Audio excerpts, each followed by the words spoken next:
To Xylem learning Shwetha miss ആണ്. അപ്പം മകളെ, നമ്മൾ ഇമ്പോർട്ടൻ്റ് ആയ ഒരു ചോദ്യം, എന്തായാലും പഠിച്ചിരിക്കേണ്ട ഒരു ചോദ്യം എന്താണെന്ന് നോക്കിയാലോ. യെസ്, എല്ലാവരും വന്നിടാം. 18 എന്ന് പറഞ്ഞൊരു നമ്പറിനെ നമുക്ക് എങ്ങനെയൊക്കെ എഴുതാം, നമുക്ക് എങ്ങനെയൊക്കെ ഏതൊക്കെ രീതിയിൽ എഴുതാം എന്ന് ചോദിക്കുന്ന ഒരു ചോദ്യമാണ് ഇത്. 18 പകരം വേറെ ഏതൊരു നമ്പറും ആവാട്ടോ. അത് നമ്മളപ്പോൾ എന്ത് ചെയ്യണം, നമ്മൾ പഠിച്ചിരിക്കണം. യെസ്, 18 എന്ന് പറയുന്നത് എന്തൊക്കെയാടാ? 18-ല് 1ന്റെ സ്ഥാനം അഥവാ 1's പ്ലേസ് എന്ന് പറയുന്നത് 8-നാണല്ലേ. പിന്നെ 10ന്റെ സ്ഥാനം അഥവാ 10's പ്ലേസ് എന്ന് പറയുന്നതോ 1-നാണ്. അപ്പൊ നമ്മുടെ ആദ്യത്തെ ചോദ്യത്തിനുള്ള ഉത്തരമായല്ലോ. Yes, 18 is equal to dash ones and dash tens എന്ന് ചോദിച്ചിട്ടുണ്ട്. 1 tens ആണെന്ന് തന്നിട്ടുണ്ട്, ഡാഷ് വൺസ് ആണെന്ന് ചോദിച്ചിട്ടുണ്ട്. അതേടാ 8 ആണല്ലേ, 8 ones ആണ്. അപ്പൊ 1 tensഉം 8 onesഉമാണ് 18.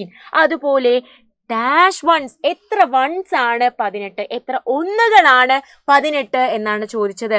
യെസ്, വൺസ് അഥവാ ഒന്നുകൾ.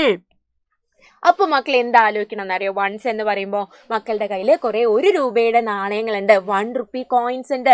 അത് 18 എണ്ണമാണ് ഉള്ളത് എങ്കിലോ, യെസ്, 18 1 രൂപയുടെ കോയിൻസ് ആണ് ഉണ്ടതെങ്കിൽ അത് 18 അല്ലേ. അപ്പൊ നമുക്ക് എന്ത് എഴുതാം? യെസ്, 18 വൺസ് അഥവാ 18 ഒന്നുകൾ എന്ന് എഴുതാമല്ലേ. പിന്നെ നമുക്ക് 18-നെ എങ്ങനെയൊക്കെ എഴുതാടാ? 18-നെ നമ്മുടെ ഇഷ്ടമുള്ള രീതിയിൽ നമുക്ക് എഴുതാൻ വേണ്ടി തന്നിട്ടുണ്ട്.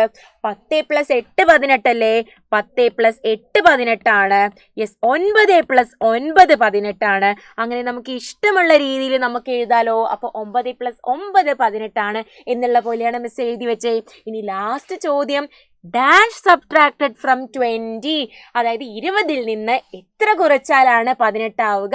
അത് 20-ൽ നിന്നടാ, നമ്മൾ 2 കുറയ്ക്കുമ്പോഴല്ലേ 18 ആവുക.